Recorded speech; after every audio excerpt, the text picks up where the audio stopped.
order. Please rise to the pledge of allegiance.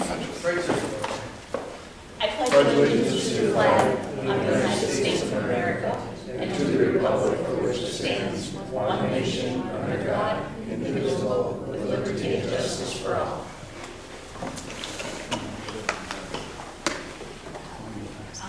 We start with the reorganization of the school board, so I'll turn this over to superintendent. Thank you. This evening, looking for nominations for our president.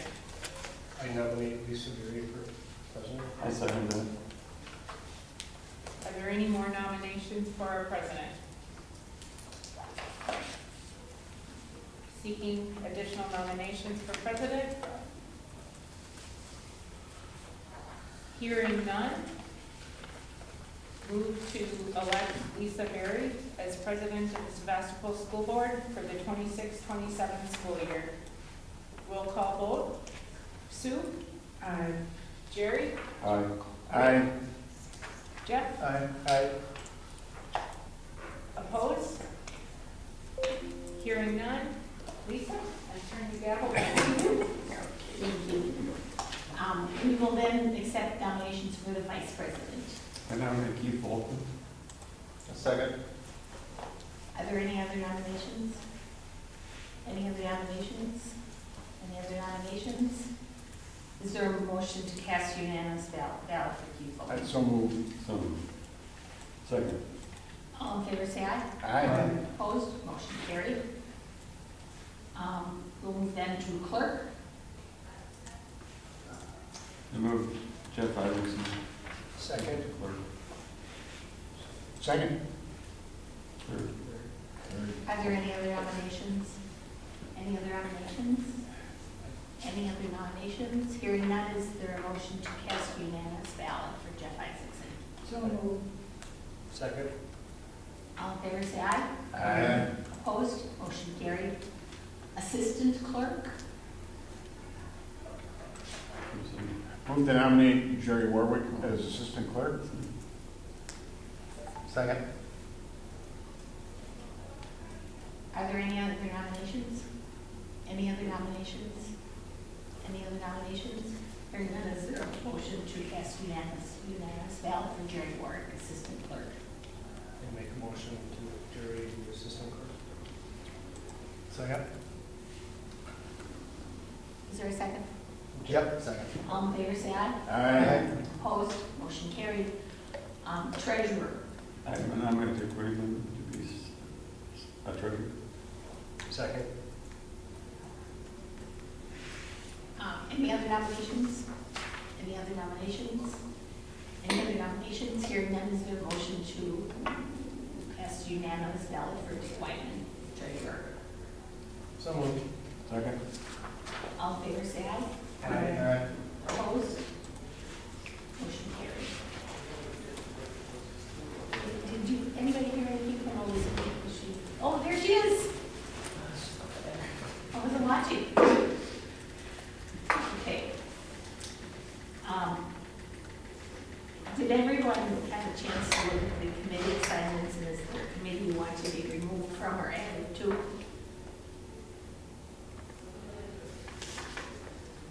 If not, the committee assignments will remain the same. We are, I'll read them. Athletic Committee, Keith Volkman and Jeff Isaacson. Property Building and Grounds, Dick Wyman, Jeff Isaacson, Lisa Berry. Communication, Jerry and Lisa. Finances, the Board of the Whole. Personnel is the Board of the Whole. Strategic Planning, Board of the Whole. Policy, Sue and Jerry. Booster Club rep is Keith. Education Foundation is Lisa Berry, and meet and confer members will rotate. Town of Egg Harbor is, I'm the liaison. I don't go there very much because they don't have any people at their meeting and they really don't seem to care to hear from us. Town of Jacksonport, I go to a lot and talk to them. Dick is Town of Sevastopol, if you don't want to do that, and somebody else would like Oh, to. that's fine. That's fine. Sue is the Wisconsin Association of School Board delegate, and Dick is the alternate. Sue is the CISA 7 delegate, and the legislative liaison is Sue today. So if you want to change on anything, otherwise we'll just leave those as is. What is our total surgeon day population? Would you like to have? No, I'm not, but I'm just wondering, I know it's a very small one. It's not very big, and I know I went there, I went to Thomas Sturgeon Bay. I know I was school, I was surgeon day school first, Sevastopol School District. I remember going to the Thomas Sturgeon Bay meetings when we were doing the building referendum with 5, and then there'd be like 3 or 4 people there. So if you'd like to take that, it's yours. If there's anything pressing. I usually I go. You can take the once- city of Sturgeon. No, town street, you went. I said, you can take the city, but sometimes there must be kids looking in the city of Sturgeon Bay, because their borders come out into our district. There's just a couple of boards. There's a couple of boards. When I go, if something great is happening, I'll report it. Like their annual meeting is always the night of the school board meeting, so I just write a report for the town and say, Go down, these are the school's That's true. accomplishments from the year, these are the high points. Just Watch where the, stay in touch with them. where the, Our official newspaper watch where the is, sidewalks. We need a motion on that last one. Motion on the committee appointments? oh, you want a motion? Okay. Is there a motion to approve the committee appointments as presented? So moved. Second. Questions or discussion? All in favor, say aye. Aye. Motion carried. Our official newspaper, it would be Peninsula Pulse. Is there a motion to approve Peninsula Pulse as our official newspaper? I'll make a motion to approve the Peninsula Pulse as the official newspaper. Second. Questions or discussion? All in favor, say aye. Aye. Opposed? Motion carried. And then our official board meeting date would be third Wednesday, subject to changes needed. So is there a motion? Move to designate the official board meeting date as the third Wednesday of the month at 6 o'clock. Second. Questions or discussion? Why do we do 6 as a, why do we ever move from 7 to 6? 6 just gets in the middle of everything. Yeah, You but can't 7, if they go to, then that's later. Oh, an hour. I What's an mean, hour you earlier? turn into a, Either you start or earlier. I'm taking this from a lifestyle. We used to be able to have dinner and then come to the meeting. Now, you don't eat, then you have to try to get something else. Jerry, I work in Kiwanee, Uh-huh. 4 o'clock, I get home at 5 and I make it, and I'm just saying. Oh, no, you make We it all have to later. make adjustments. I mean, if we can go a little later, maybe 6:30, but I mean, 6. Some of that was also to accommodate the staff. We've got the superintendent, the office staff, the principals Principals are commuting from Green Bay. that have been here Support. all, right now. they've been here since early morning, so some of it was to accommodate the staff too, after a long day. We like to be I'm very accommodating. There was a motion, the second on that is. Maybe we should change it to 6:05 so Jerry can be here. So Jerry can- I'm calling the question. All in favor, say aye. Aye. Opposed, motion carried. Do we have any community members? I guess these are the tonight? eight. No. Okay, is there a motion to approve the consent agenda? So moved. Good to approve Is there a second to approve? the- I'll second. All questions or discussion? All in favor, say aye. Aye. Opposed, motion carried. For the benefit of the camera, $250 from the Door County Medical Center to the senior party, $300 from St. Paul Lutheran Church to the Lunch Angels program, $2,449.59 from the Mighty Pioneers to the high school football program, and $5,000 from Rotary of Door County North to the Forest Days program, which benefits our Eco Lab. That's nice. For the Ecolab? Oh. And then we have resignations, Alex Andre as high school football coach, Randy Katrina as a special education support staff, and Brian Keene as JV basketball coach. Then can I have a motion to move I'll make a from motion to June move, to, Jeff? I'll make a motion to move our speaker under 8D to, for our next section. Is there a second? Second. Questions or discussions? All in favor, say aye. Aye. Opposed? Motion carried. All right, thank you so much. This evening, we have two presentations from two different engineer companies. The first engineer company here is REI. You want to come on up to the front? And I will introduce Matt, and Matt will then share a little bit about yourself and, go ahead. Okay. Hi, my name is Matt Michalski. I'm a hydrogeologist with REI Engineering. I understand you've had some PFAS identified in your well. We've assisted Maine Elementary School getting a PFAS treatment system, and I'm currently assisting a local tech school for their egg center. They've been approved for the grant. We just got through DSPS review of the system, and now are putting in cost adjustments with the grant coordinator. Generally, the way these work so far is with the DNR, treatment's always considered the last option, so we have to do an assessment looking at if a new well would be acceptable to provide safe drinking water, drilling the current well deeper, or like connecting to municipal water or with another system. So far, the DNR has been very receptive to treatment. My understanding, talking to some of the DNR drinking water personnel, trying to install new wells has not been going well for the facilities. They're ending up with about the same concentrations, maybe slightly better. And I do apologize, I'm not the greatest at public speaking, I can tell I'm turning red. You're doing fine. So with that, so the cost for actually applying for the grant is not considered grant eligible, and that's what was included in our proposal for that cost. I generally keep that a little bit on the higher end than what I truly expect it to be, understanding that from my discussion, there would potentially need to be an addition to the building or a separate building for the treatment system right now, and that may require some additional environmental reviews to get that through due to the federal dollars being allocated towards the grant. Beyond that, once we can determine that treatment is the best option, with the grant, pretty much we have to have the system designed and started going through the approval process with the DNR when the grant goes in. And with that, what we have been doing is, because they recommend that you don't incur costs that are grant eligible, we've generally just been holding on.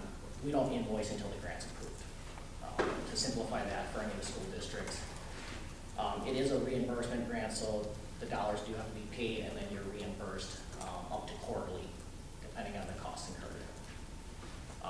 And then there's just a little bit of reporting with that, a semi-annual update report of where the system's at, being installed, and then also annual finished once the system's up and running and completed.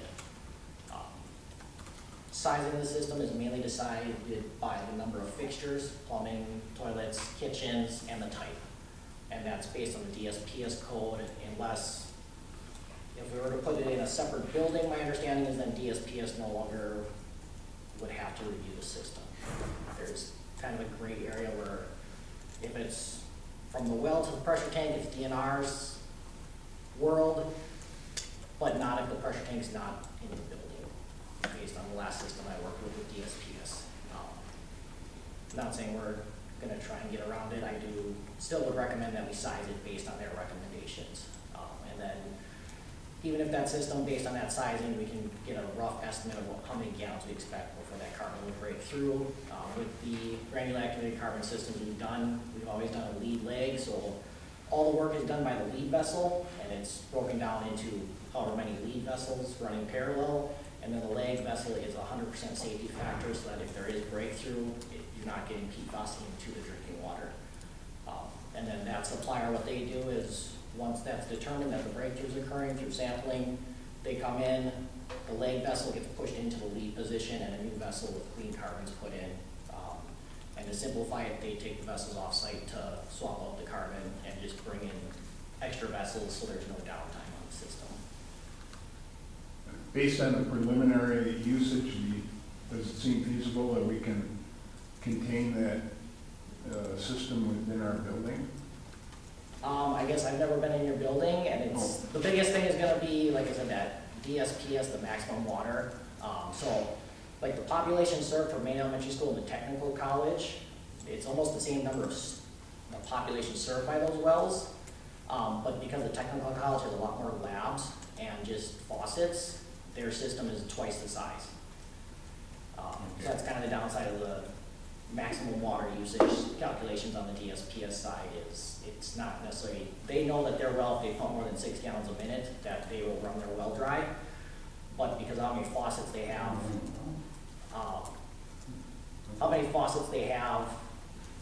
the DSPS calculator comes out that they could theoretically be pulling 26 gallons a minute on that system. So that's what we had to size the system to treat.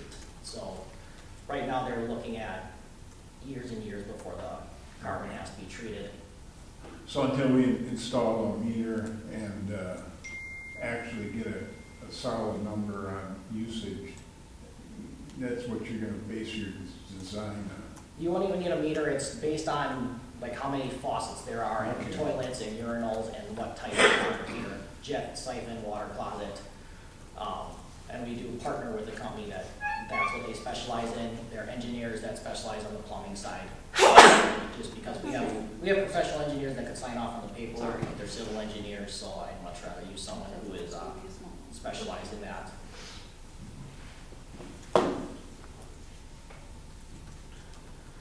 How did it get in underwater? That's one of the things, so with having to determine if it's viable to potentially put in a new well, usually what I've been doing is I look at other non-transient systems that have sampled also to try and verify if it's a regional issue. And it's not. I haven't looked into that yet. Oh. Well, It takes some time digging into all that information. But it does, there's a multitude of sources, and especially Because it's man-made. Yep. But so even like, no one knows for sure, but like out by, in the Wausau area for Maine Elementary School and the technical school, they're both in relatively close proximity. Their wells are both pulling out of granite bedrock. That's why their wells can go dry when they pump on them too hard. Most people feel it's more than likely kind of like the town of Stella where it's due to historic land spreading. Circle one. Land spreading with like paper mill sludge. No, up here, no. But even like if any of the wastewater treatment plants in the area, they're biosolids. It gets part of the biosolids as part of the wastewater treatment process, and if that gets land spread. And especially here with the shallow dolomite bedrock that can have issues with just manure getting in it, yeah, it's gonna have a direct path. yeah. I think it's important to know too that you're measuring this in parts per trillion. Yeah, so it's, Which, I mean, it's not a new concept or technology, but no, but you are looking at extremely small quantities, so. extremely small. To help people get an idea, did the math, a 16-inch cast iron frying pan is about 1 part per trillion of the land area of the state of Wisconsin. And currently, this federal standards are 4 parts per trillion. From what I remember, your well was just over 2, which puts you just eligible for the grant. So is this funding at all dependent on federal standards? Well, Because the federal standards now, I just saw something, the EPA is written off PFAS. so they haven't, they're looking to get rid of, so I believe right now they have standards for 7 PFAS compounds. They're looking to only keep the PFOA and PFOS and get rid of the other ones. I believe the idea is those are going to be done through a hazard index, which is a little bit, it takes a little bit more to calculate, if not just chemical. I'm not exactly sure why they're doing that. No, so you're going to be held to, ultimately you'll be held to the state of Wisconsin drinking water standards, but they're just going through that. The state of Wisconsin cannot be less restrictive than federal standards. So they're going through that right now to get the drinking water standards for the state of Wisconsin updated. But no, the grant eligibility, that's already been determined, and that's the 2 parts per trillion for PFOA, PFOS, or if you had a hazard index of 0.5 or greater for those other compounds. And that's state money. It's federal money, but the DNR is the one who's putting it out. So it was originally federal funds, and it's a little bit unique because now systems, the DNR is reviewing the systems, and if DSPS needs to, DSPS is. That's kind of what caused some issues on the technical school one. Normally when DSPS reviews the system, the DNR would not review it, but they are because of the federal dollars tied to it. state of Wisconsin is lowering those standards as of July 1. And so our water is underneath the standards that would set a violation, but we're occasionally at the standard that would require quarterly monitoring, sorry. So that's why we qualify for the grant, Okay. is to be able to put it in so that we're able to monitor the water. One of the pieces that I think is important that, and correct me if I'm not correct here, but one of the components that we don't know is, and that's because most of these systems are fairly new and just going into place. So what we don't have a good handle on, unless there's new information, is that's that replacement of the carbon. Is that a 3-year replacement piece? Is it a 1-year replacement piece? Is it going to be considered hazardous material or not hazardous material? And so that's a little bit in full transparency of our unknown right now. But the systems that are put in with the reference calls that I had is they're into year 1 and they're not going to have to do any replacement this year with the systems that they put into place. So that gives us, kind of a safety net to say, well, it's not something that we'll have to be replacing annually. Timeline, if we were to choose you as an engineering firm, 6 months, a year? I mean, the initial assessment and get the grant together, I'll say 2 to 3 months at the maximum usually. Once we get in that DNR and DSPS review, I hope it will go smoother this time. The last system I did was kind of the first time I did that, and the DNR person and the DSPS person would talk to each other, so everything got pretty much bounced to me. I tell the other guy, he say, I don't care what they said, tell them this, and so it slowed it down quite a bit on that end. We were able to get it through. And just so you know, one thing is, so if we go with like granular activated carbon, which is what's been most used right now for that, it can, in theory, become biologically active if it's not used enough. As an additional safety feature for when we're putting these in school so we don't have to chlorinate the water, the system we put in at Maine Elementary School and the whole system for the technical college, we're putting in UV treatment as a tertiary, just so that if any bacteria were to go in there, the UV should take care of it. Oh, so I mean, I see, $15,000 for design that was in the contract. Does that include a UV system for coliform? So in the proposal, I believe it was $4,000. The 15 is about what I would anticipate to be for designing the system. That would be grant eligible. The approximately $4,000 would not, and that should be on the high side. Oh, okay. Estimated cost, and I know it's a rough estimate, but estimated cost of the entire system from start to finish. And I know So Maine Elementary School is just under $90,000. Now, like the technical school, because there's some construction and having to rerun water lines, that one was previously at about $220,000. I'm guessing we're going to be right up pushing the $240,000 maximum for the grant eligible. That's just for PFAS.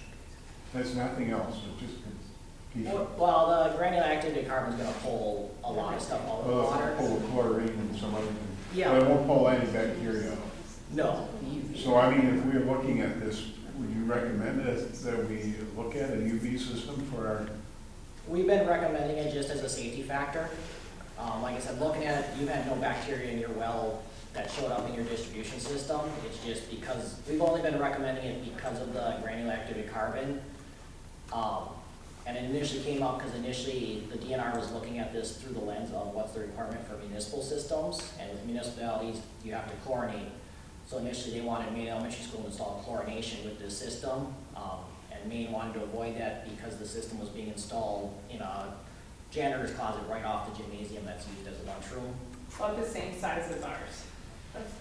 So we wanted to avoid having liquid or gas chlorine sitting that close to students. And they were worried about, people having complaints with taste or anything like that. So we have been recommending the UV as a safety factor. Again, unless there's bacteria coming into the system, the carbon should not become bacterial active. But just as that safety feature, we've been including it.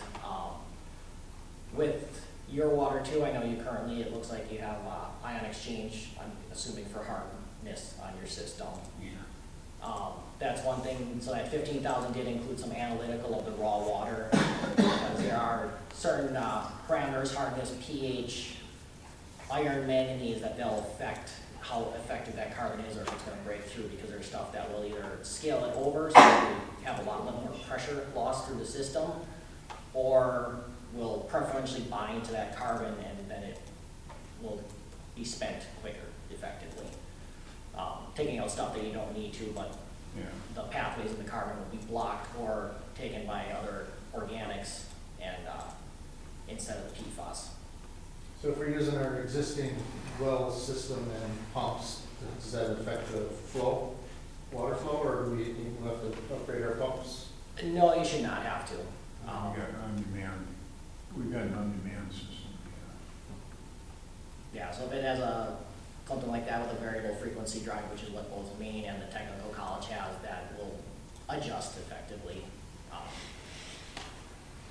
Is it in our best interest, so we also have an irrigation well that we've never tested? Would it make sense as part of this front end piece to test that irrigation well to determine whether or not a blending model would be something to consider, or they're significantly apart from each other? Yeah. And I know I'm asking the question, put me on the spot here. Well, I looked into it because I saw you had a transient well listed as being for the concession stand. Yep, that's- With that being a transient, so your other two wells are non-transient, non-community, those are grant eligible. The concession stand well is registered currently as a transient, non-community water system, so that would not currently be grant eligible. Now, if we're looking to use that for blending water, I'd have to ask some questions on that. More than likely, well, effectively what would have to happen is if that well is tied into the school, it's gonna have to be re-registered as a non-transient, non-community well. That would be tied into your other two wells as part of the school system. Something to look at, or? Something to potentially look at. My other thought too is I know you're pulling from two wells currently, and generally your samples for PFAS are gonna be taken from the entry point, so that's gonna be that water blended already. We could, if there's fixtures available, take raw water samples from both wells to see if one well's impacted, one's not.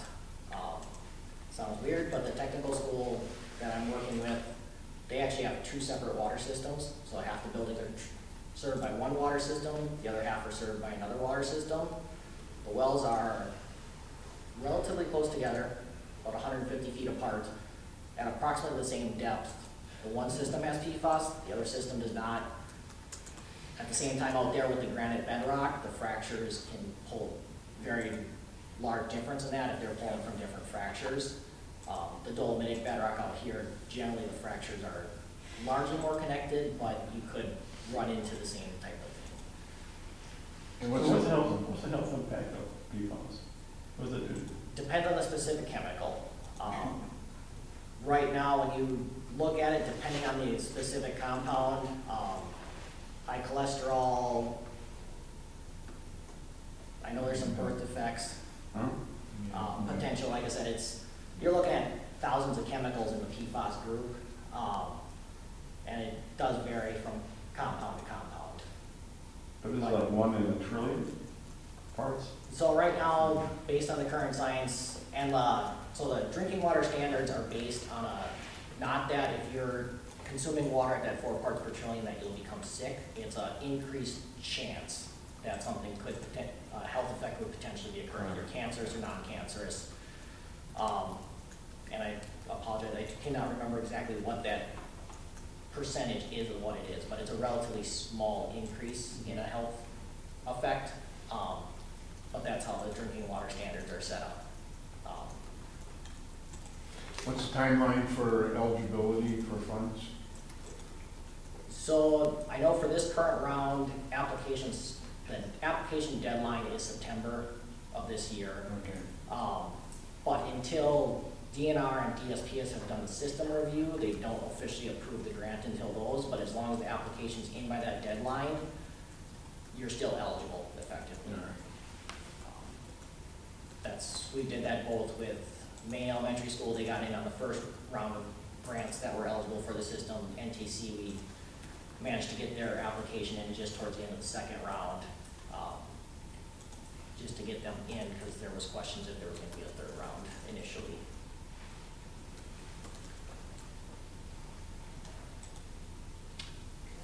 Thank you. Thank you. Thanks, Matt. This is very informational. Yeah.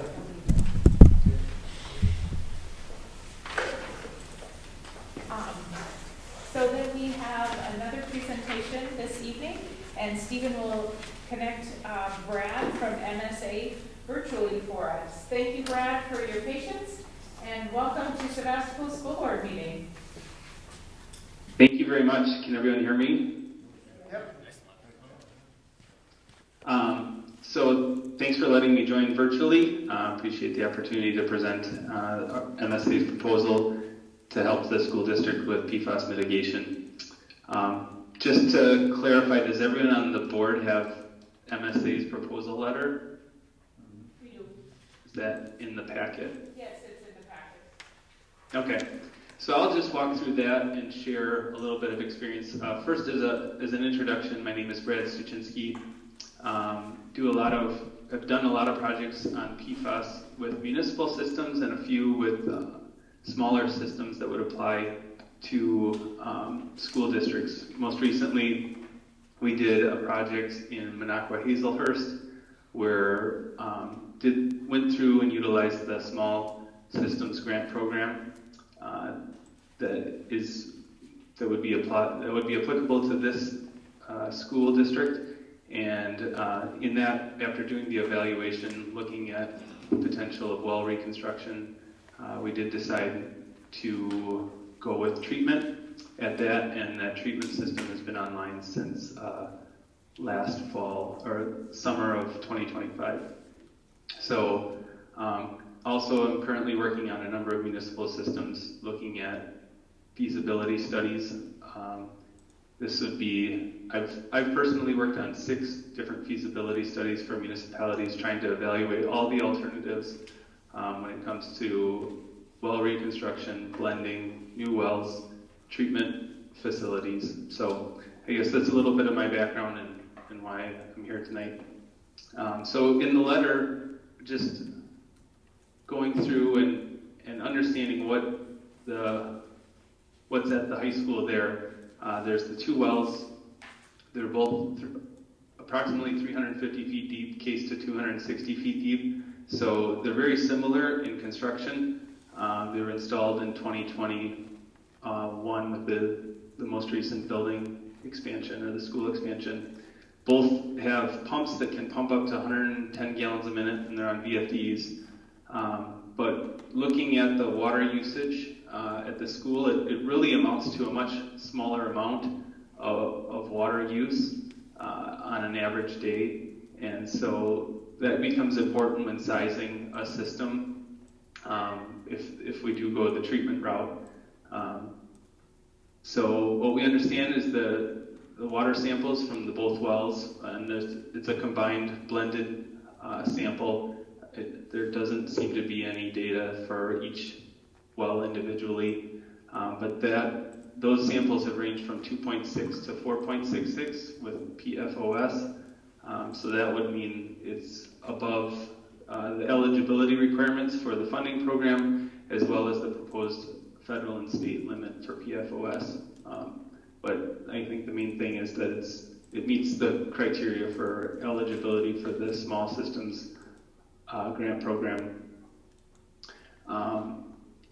So there is the irrigation well. One of the paragraphs of MSA's proposal letter notes that the irrigation well, if they could determine that there isn't PFAS in there, that could be a potential for blending, or at least learning if there's a possibility to drill a new well that would have lower PFAS levels. I think in any of that evaluation, you'd want to understand where's the PFAS coming from, and can we go deeper? Can we move the well? And I guess having some additional samples of PFAS around the area would help. Knowing a little bit about the geology with the limestone bedrock, it tends to be rather porous, and PFAS can move through that fairly easily. So it may not be a good bet to be able to drill a new well and avoid the PFAS. So what we're thinking might be the most cost-effective solution for the school is PFAS treatment at wells 2 and 3. So that would be, we understand in the mechanical room there's probably about 10 feet long by 5 feet of open space in the mechanical room that could be used to house 2 vertical vessels. The 2 most common media types are granular activated carbon and anion exchange. Anion exchange would be the preferred if we're trying to minimize the amount of treatment vessel size. You can have considerably smaller vessels if you do the anion exchange versus the granular activated carbon. And that's what we used at the Minocqua Hazelhurst School, was 2 smaller anion exchange vessels. So, and I think given the levels here, we can do some estimates as to how long it would be before you replace the media. But I think with the low levels, should be able to get a good. Would be on the order of probably 1 to 2 to 3 years before you'd have to change out any media. It is unfortunate because the media replacement is costly, and that would be, if you go the treatment route, then you'd be committed to changing out that media in the future. So, and I think specifically, what possible in that mechanical room is 2 36-inch diameter vessels. You'd have to have a place for backwashing, and not that you're backwashing the PFAS off the media, but to back fluff and keep the media from, getting hard, and it improves the treatment if you have regular back fluffs or back washing events. So then the potential grant funding has been discussed, but I think with the DNR EC, or Emerging Contaminant Small and Disadvantaged Community Funding, there's up to a $240,000 grant. It's a reimbursement program, and MSA utilized that on the elementary school up in Minocqua. So I guess, and what we're proposing for this part of the project is to do the evaluation and do the study and the preliminary design. So I think we'd like to confirm some things. If there is a possibility for a deeper well or reconstructing, I guess that would have the lower long-term cost to the school. But I think there's good reason to think that may not be that good of an option. I guess things that I'd recommend immediately or in the near future is to sample the irrigation well and potentially another private well around the school district area and see how widespread the PFAS is. And I think to help with the sizing, I think one other near-term recommendation would be to meter, just because if you have pumps that can do 110, and that's more based off of the DSPS methodology of sizing, you may be able to downsize the treatment and lower the project costs if you know the true use and the true peaks, which would typically occur at the beginning of the day and at the lunch period, and maybe at the end of the day. So I think once if we get through this study phase, MSA would prepare cost estimates for the projects and have a recommended project that would be that would submit for the grant application. As was mentioned, it was due September 30th of this year.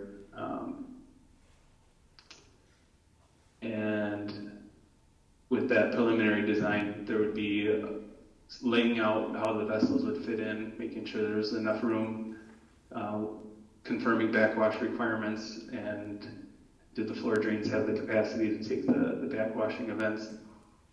And then there'd be a meeting with the school district to review and make sure we're all on the same page with the design and the approach going into the grant application. So our proposed fee is $7,000 for the mitigation study, and we'd have that done within 2 months of approval. So I guess I'll turn it to the board if there's any questions about MSA's proposal. So I mean, you're gonna be installing a meter, probably, school is letting out within, 2 or 3 week period. So, if your meter is measuring water usage during the summer, it's not gonna be accurate. And, if the deadline for submitting the proposal is September 15th, is that the right date? September 30th. 30th, Yeah. okay. So we could get maximum usage sometime middle of September with that meter. Possibly, or you could, I guess there are strap-on meters where you don't have to have a plumber done, and might still be able to capture some peak data before the end of the school year. And I guess without that, we're going to make assumptions as to what the sizing would be. Okay. Have you thought at all about a UV system for bacteria? So for the UV system, I guess it has some credence if there's low flows and biological buildup on the media. I guess that would be something that may or may not be absolutely necessary. There isn't a history of back tea samples or bad back teas at the school here. So I guess that would be part of the design, is to look into that. Okay. What is the cost difference of replacing the resin versus the carbon? Good question. And with that, there are some unknowns in the future as to what is, where does the media go? How does it have a second use and a repurpose? I guess typically what we find is the resin costs a little bit more than the granular activated carbon, but you have to replace it less frequently. So often they tend to be fairly close in terms of long-term changeouts, and there's less anion exchange resin compared to granular activated carbon, so that also kind of balances out the cost. I guess on the system that we designed in Minocqua Hazelhurst, we were estimating $12,000 just per vessel for a media change out. So that could be a cost that we'd want to estimate, provide a good estimate to the school to understand what the cost could be in the future. And how many vessels would we have? It'd have 2 vessels, so they'd operate in a lead leg situation. So the water would pass through both in series, and then once you've determined that PFAS was breaking through or detectable in the first vessel, then you'd replace the media in one, and then reverse the flow and go and use the second vessel initially as the first vessel, and keep going back and forth throughout the life of the treatment. That's not really what I care about. So $24,000 approximately for the 2 vessels, and how often is that replacement period approximately? I would say maybe 1 to 3 years. It depends. I think this is relatively fairly low-level PFAS concentrations. hoping to get, around that 3 years between vessel changeouts. Okay, thank you. Any other questions? Thank you. That was very informative. What do we want to know about PFAS mitigation? Yeah, it's unfortunate that you have to deal with it. I guess looking around, there are other communities nearby that do have PFAS and are dealing with it, but I guess the concentrations here seem to be, more significant. And so I guess here to help and be a resource and try to help the school with the PFAS contamination. Thank you so much.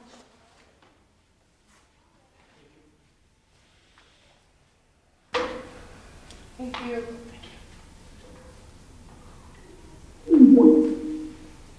So I guess we need to choose one of these for the engineering proposal.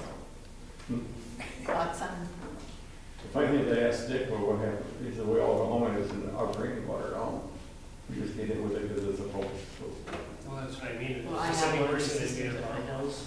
Yeah, that's what I'm It's probably not, but the school No, is I at understand. I know, I'm risk just saying because if it's- somebody comes back and says No, this I- medical condition was caused by PFAS in your water. I get it, I'm just saying, it's probably better to Has stay it always, than- would it always have been there, or has it just PFAS? appeared now? How does that? Luckily, we're not around Rhinelander or any paper mills, because I can't remember the town near Rhinelander, but they are off the scale with But I mean, PFAS. he talked about the waste could come from waste treatment plants. That's been over there for a long, long time, and we're just finding it now. Oh, you mean Or- our Yeah. yeah. And we're just finding it in the water now? Yeah. I know you're not We're a just testing specialist, I'm for it. sorry. I think it's part of testing and just the technology to detect it has improved, but also these are the forever chemicals that we've been Yeah. using for the past 75 to 100 years, and that's what happens. They So just kind of different accumulate Teflon over pans. time. So it's Teflon, it's it's. Teflon is one of the most common compounds, in cooking ware. It's got, but anyhow, Well, does anybody have any? Well, I just like the idea of having both the option of the resin and the carbon. So, just, yeah. I think the reason MSA went with, I'm making an assumption here, so this is just an interpretation, but I think the reason he went with the resin rather than the carbon is the size and the space of our building, where REI didn't come out of the gate making that determination until he has more numbers to be able to say what the option is. I think MSA made the determination that we wouldn't be interested in a conversation about additional space, which I learned today that actually additional space, or yesterday, is and could be a part of the grant. So if you look at a system coming in at $90,000 and then I have to just add 10 feet to a building, I don't know what I can do that for, full disclosure, but I might be able to get all of that into the system. I will say that the carbon system, the numbers that were given as total estimates was $3,000 to $5,000 for replacement rather than the $24,000. I have a hard time swallowing in, every 3-year cost of $24,000 if I could put a system in that's $3,000 to $5,000. So I think at the end of the day, both references, we did references on both companies, they both came back good. Both companies have put systems to school systems. They're just new, so we don't have that data on that replacement cost. I think either one that we would choose will serve our purpose well. We'll be able to get that deadline in to the grant to be able to determine. My understanding is the meter on the system, if the board makes a decision tonight, we can get that meter fairly quickly. Yeah. We have 2 weeks left to be able to get the numbers. That's the biggest piece is our wells can produce way more than we consume. And so the question is, if we build to the capacity of the well, we would need additional space. And that's why they want to find out what the consumption is, to be able to say, this is what your consumption is, then I can build at this size and be able to go that way. So the first presentation, he's basing his usage a lot on all of the, the faucets and the, But the DSPS guideline. yeah, so he's just doing, and I suppose if they were all running at maximum amount, that's what he's gonna base his on. And the second guy is actually gonna put a meter in. I don't think he was talking about putting a meter, he was telling us to put a The meter. first guy was talking, was he talking I about? don't think he was gonna put a meter, Yeah. He was saying, if we wanted to know that. My understanding is that they would provide the meter to Okay. put on the well. So I mean, we could, okay, so the first guy, I don't know, the range of, this was like 4,000, 15,000 for the mitigation study and the sizing of the, so that's quite a range. And this guy narrowed it down to 7, but, No, I think, wasn't his 4,000 for the study, yeah. and then it was 15,000 15,000 for the design. for the design. Oh, okay. Because they can only, the 4,000 is non-reimbursable for the study, For the study, and their study was 7,000. yeah. And we came on this information as a result of what? So the DNR had reached out to us when I first got here 2 years ago and asked if we were interested in having a conversation about accessing grant dollars for the well treatment of PFAS. At that point in time, when we took a look at it as a district, nobody had done it yet. So there wasn't any data around that reoccurring cost, so we shied away from it. DNR reached out to me again this year to say, hey, the grant funds are available. Your numbers, like I said, we don't have numbers that would cause for us to be cited for a violation. We have numbers that would say you need to monitor every 3 to 4 months. So we thought, well, this is a great opportunity if we can get a system in place. So then the DNR provided me with districts and community entities that have put these systems in place. So I called those people. They then connected me to the engineer firms that they used, and then I reached out to those engineer firms. We had conversations as a leadership team with the 2 engineer firms, asked them to create the proposal, to bring the proposal to you. This is not my expertise. We need to have engineers being able to determine what is the best fit for us. Like I said, I believe both companies would be very viable. I am a little concerned about the resin system and the replacement cost piece, because that's an unknown that we don't know, where the carbon is a little less of a replacement cost that's reoccurring, that is not able to be built into the grant. Now, if I heard you right, though, I'm not trying to get cynical about this, but I am often sick in my old age. The other option, you don't do anything, you just have to monitor every 3 or 4 months, right? Correct. But if we. And then if we go over, then we're gonna pay for it out of pocket. Then we pay for it. Well, there's no grant, then you lose the opportunity for the grant, If like we're right now. providing on it's- the fence. then So the why state don't we gives you a take care of it grant. before it gets over the fence, For the system, Huh? for the system. For the system, even though your numbers aren't as such that there's a real health risk. But if you don't take advantage of this, you're gonna have to replace it. You gotta do it on your own eventually. That makes no sense. It depends on what happens to our numbers, it's an unknown. No, I would think, I'm just thinking, as a layman now. You would think they would have a system if you have a real bad situation, like anything else, the government would come in and help you solve the problem. Which government? Well, the state, we're paying us money. And now they're saying, but your numbers aren't really that bad, but if you don't take care of this now, Yeah. you're not gonna be covered in the future. But what's the logic of that? The money's available. The money's available now. Where does the money go? The money's coming from federal This source. is federal dollars flowing to the state. And that won't be in the future? There's a good chance right now that might be lost. They didn't even know if they're gonna get to this round. Yeah, because right now the EPA is lowering their standards or their what would I say, action levels on PFAS. And my advice would be, take advantage of the funds right now that are available now. Is there a motion to accept one of these proposals or not proceed with the study? Well, if okay, so if, let's say REI designs a system for us, we still have to bid it out, so we'd still have to get another bid from the other company. No, we would move, so you're making the determination to go with that engineer, then there's contractors that would have to be hired, and that is one of the conversations that both companies said, is it's hard to find contractors up in this area that actually know how to install these systems, and so we would be relying on those contractors, but that would be all handled by the engineering company. So they would contract it out, I mean, they would ask for They bid. basically take over the project management for it, which I would be very grateful for, because this is not my expertise.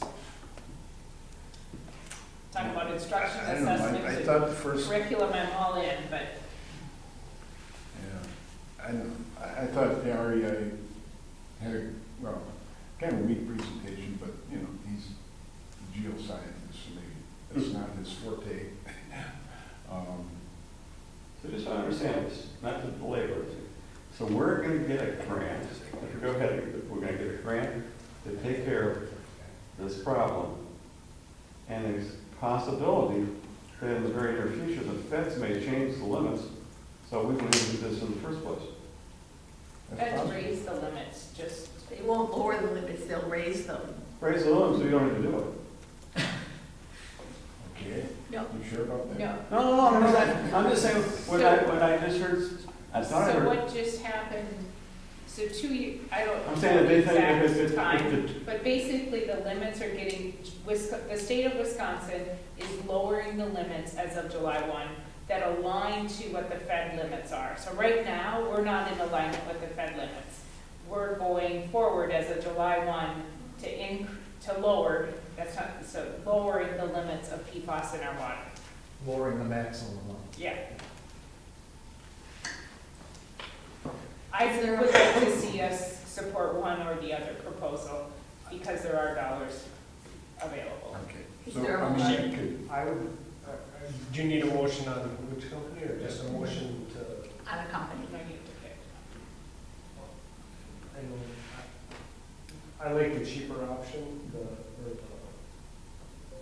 Less upfront. the less, well, the REI. 4,000 replacement versus the. Who's that, this guy, this guy? REI guy. They both offer. Well, they it. both They're both offering the same, it's just maybe. And that first guy also talked about we don't, not that we need it, but just as a fail-safe or whatever. At least he brought up The UV treatment on the back end, whatever, so I would make a motion to go ahead with REI as a contractor. I'll second. Questions or discussion? All in favor, say aye. Aye. Opposed? Motion carries. Thank you. We're gonna go back to reports and try to get through these. Mr. Schaefer, do you have anything you'd like to highlight? Well, it's hard to follow up that conversation, but I'll do my best. This last month, May, we had an opportunity to appreciate our teachers for Teacher Appreciation Week, and not only that, we extended it to all staff. We feel very fortunate, and it was a tremendous opportunity to recognize the contributions our teachers make each and every day. Sevastopol, I feel, is very fortunate to have teachers and staff members who invest their time, energy, and care into supporting our students, not just academically, socially, and emotionally. And I think, as we know, all great schools are built on relationships. Our staff work tirelessly to create these long-lasting relationships, as well as environments where students can feel safe, encouraged, supported, and challenged. The impact that our teachers have on students goes well beyond graduation, as well as we're just all incredibly grateful for their dedication, professionalism, and all that they do for students. We have so many teachers who go above and beyond of what's asked of them, and doing whatever they can to help our students be successful. And I'm just very proud of the people I'm blessed to work with each and every day. It's a tremendous school, and it was a great opportunity to honor them with the Card of Awesomeness, bingo, and just kind of highlighting and having some fun and appreciating them for all the wonderful things that they do for our school. Sevastopol is what it is because of the people who work here. So, yeah, that's all I want to say. Okay, thank you. We all had the athletic director gifted calendar report, so if you had questions, you could direct those. Superintendent's report. Thank you. First and foremost, I want to make a shout out to our team that presented at the State WASB conference. We were accepted to present at the National Rural Schools Conference in October. That'll be Mr. Hiltz, Katie Groders, Sue Today, and myself, presenting on closing that academic achievement gap for our students that are in poverty. So huge shout out to the work that happened over the last 5 years, looking and identifying students and being able to close that academic achievement gap. So that's wonderful. Just a quick couple of updates, buildings and grounds. Before you go on, I just wanted to mention that we had a nice blurb in the State Rural Schools Association on the presentation, so a real shout out on that. Just fantastic work. Not many people are able to close that gap. A couple of things, we're waiting on the engineer on our library. So until we hear from the engineer on what we need to do there, or what the recommendation is, we're kind of in a pause.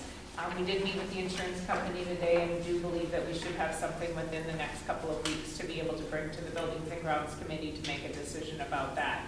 We do have a couple of bids for our locker room flooring and our kitchen flooring, and we'll bring those to Buildings and Grounds in early June. I was going to say January, but we're not there yet. And then the last piece I want to mention is a shout out to our DI teams. We have 6 teams for the first time attending globals. So we make globals often, but not have we ever had all of our teams, to my understanding, meet globals. So that's a huge accomplishment. The time commitment that those students and staff and coaches put in is incredible. It's absolutely incredible. So good luck. I think they compete on Friday, if I understand correctly. And we'll hear from them. So thank you, Pete. Thank you. Anything from finance that we need to hear? No? Okay. We don't have a student here tonight. I don't have anything. Athletic committee? We have The handbook, yeah. Is there anything we need to hear about important tonight on legislatively, Sue? Yes, unfortunately. I think we all know that we don't need to talk about that any further. We got shot down.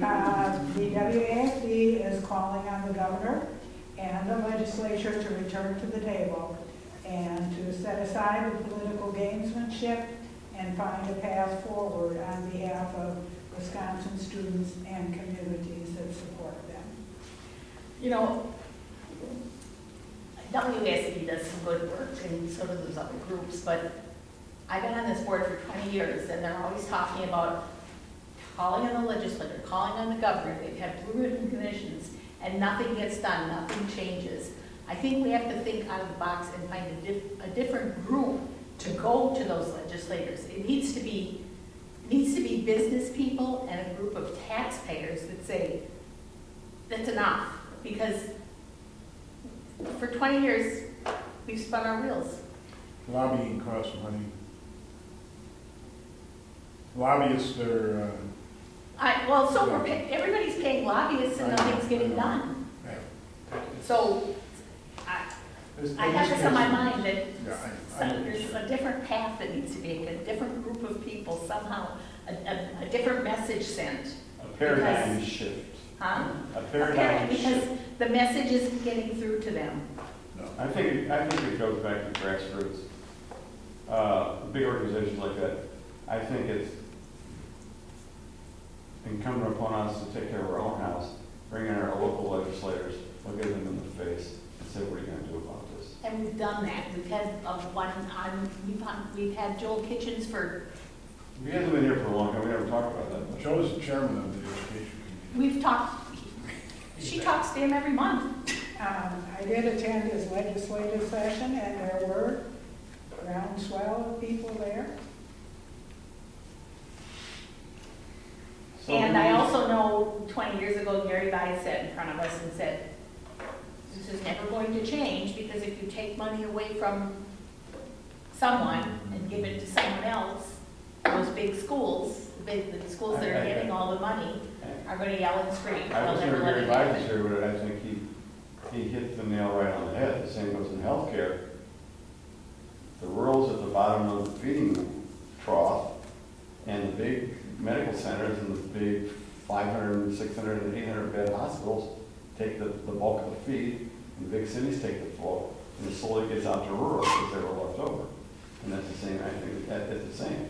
They have more clout, we don't have it all. They have multiple legislators who cover their areas. They have bigger pockets and more lobbyists. And I think this is the, I think it's the way it is.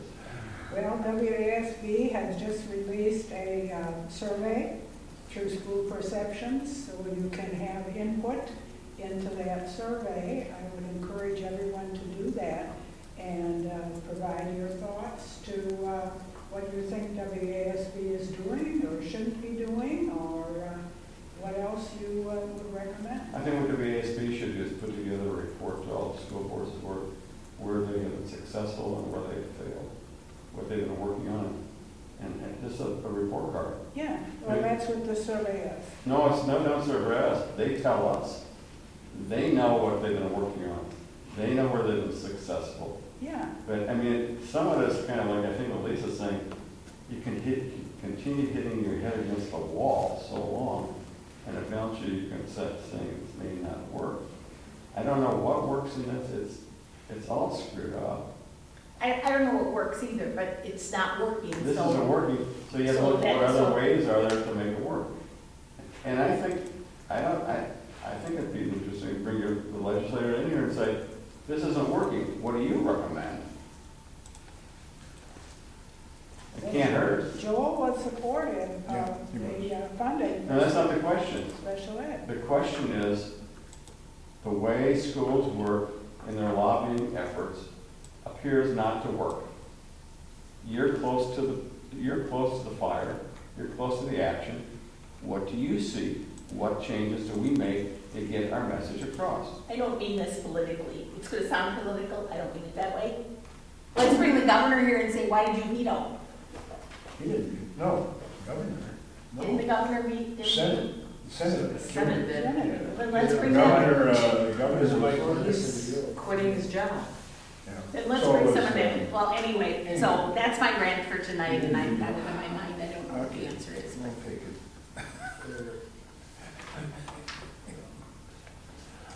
Okay.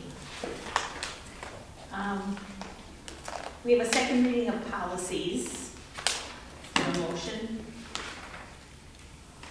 I would move to approve the second reading of policies 1213, 3213, 4213, student supervision and welfare, and policy 8462, child abuse and neglect.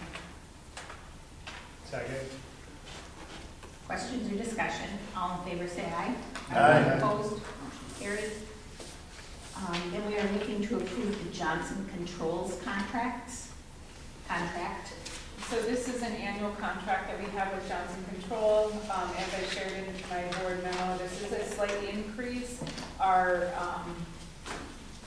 wish with the increase is to be able to address the ongoing heating and cooling issues that we've had at second floor.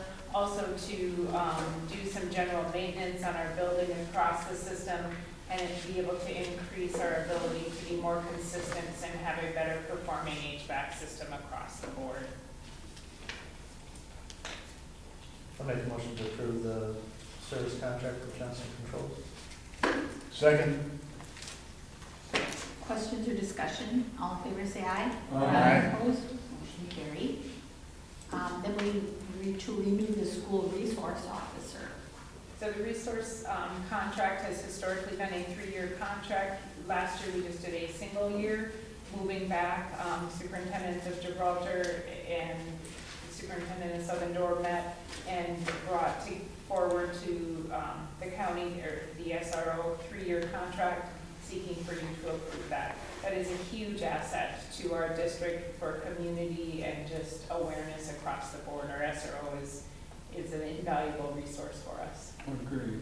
But just a question, when this all started, I'm just asking if you had the school board members, when we first started this, was this not a free service provided by the sheriff's office? It wasn't free, it was a split cost between the county paid. 80/20? Yeah, the county paid a big chunk of it and we paid the balance, but the county, do they pay any of it now or is it? No, it's all us now, without ever. I'm just saying, that's how it started, the county. Actually.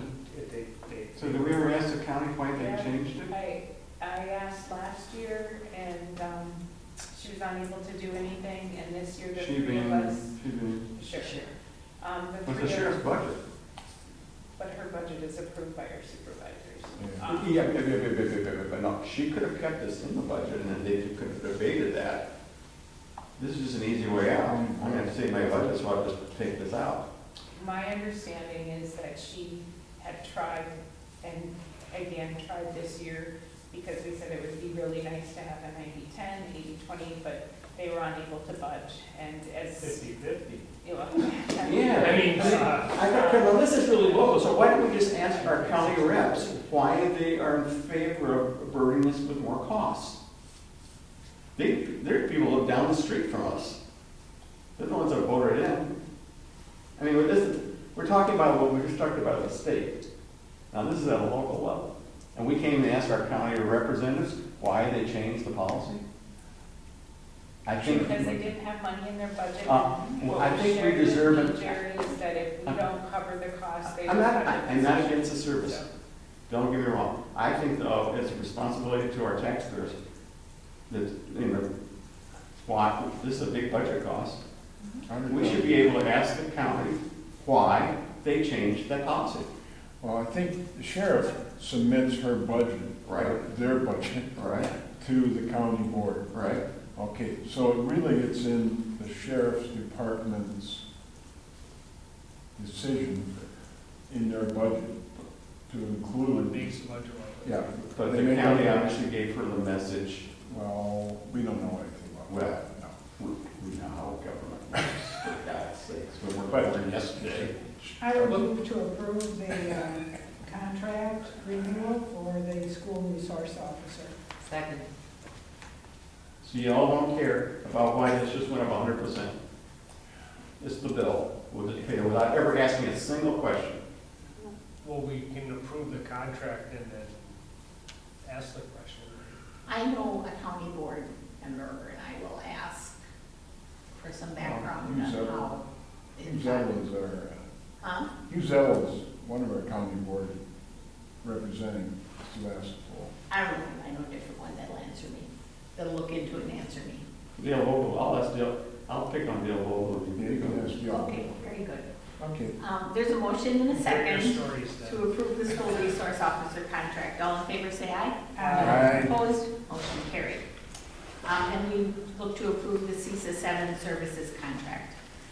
This is a professional development contract for CISA 7 services. They're invaluable for our instructional coaching and leadership to be able to continue the growth around academic achievement, closing achievement gaps, and the integration of our ELL and special education population to close those achievement gaps for the future. This is the same number of days and resources that we use this current year. I'd make a motion to approve the CISA 7 service contract for 26-27. Second? Questions or discussion? All in favor, say aye. Aye. Opposed, motion carried. Then we look for approval on the 26-27 athletic handbooks.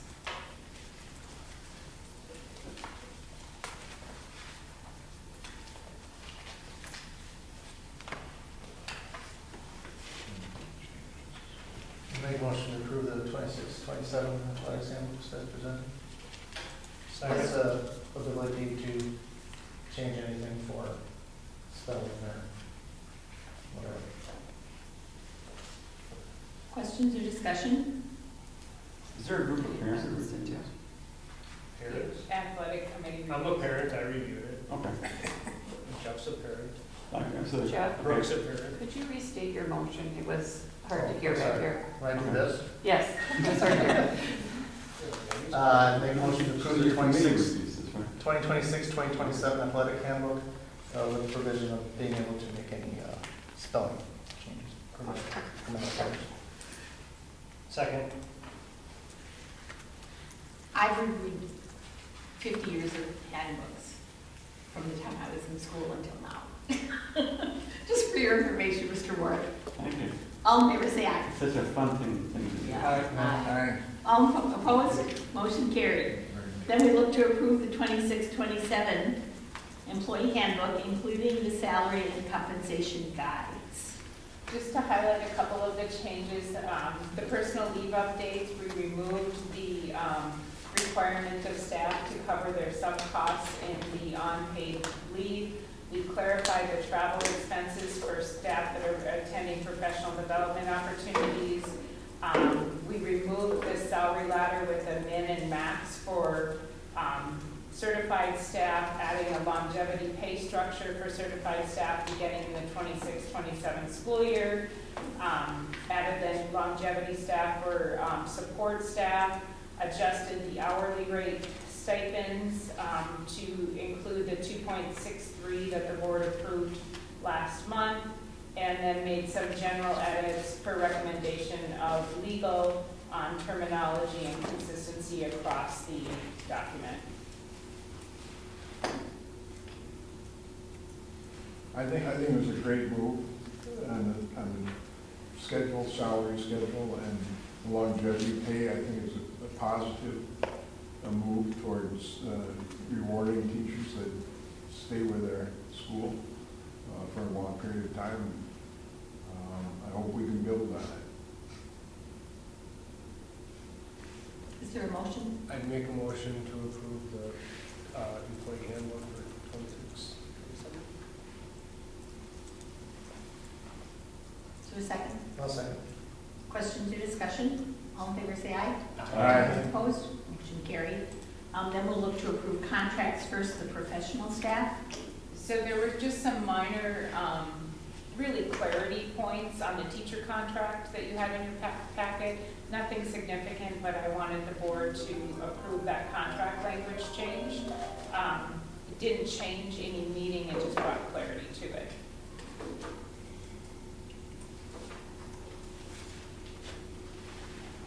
Is there a motion to approve the professional staff contracts? Move to approve the professional staff contract as presented. Second. Questions or discussion? All in favor, say aye. Aye. Opposed? Motion carried. Then the administrative contracts. You approved the salary increase for all staff at the last board meeting of 2.63. This is just approving all the administrative contracts, including superintendent with that 2.63 and no content change in the contracts.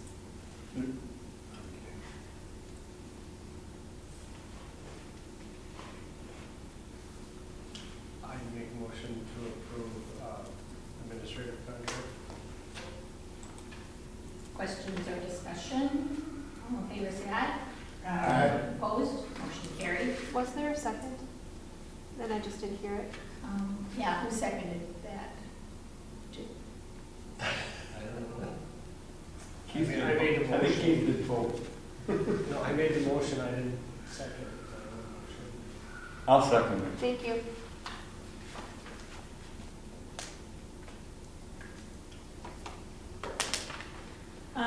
Then we have two new hires to approve. Teresa Matsky is the school nurse. I'm excited to report that after you gave me permission to hire a health aide, within the next week, we got an application for a part-time RN. We interviewed and would bring Teresa Matsky with decades of RN experience. So really excited to be bringing her on board. And her schedule will be more conducive to our district needs of Monday through Friday.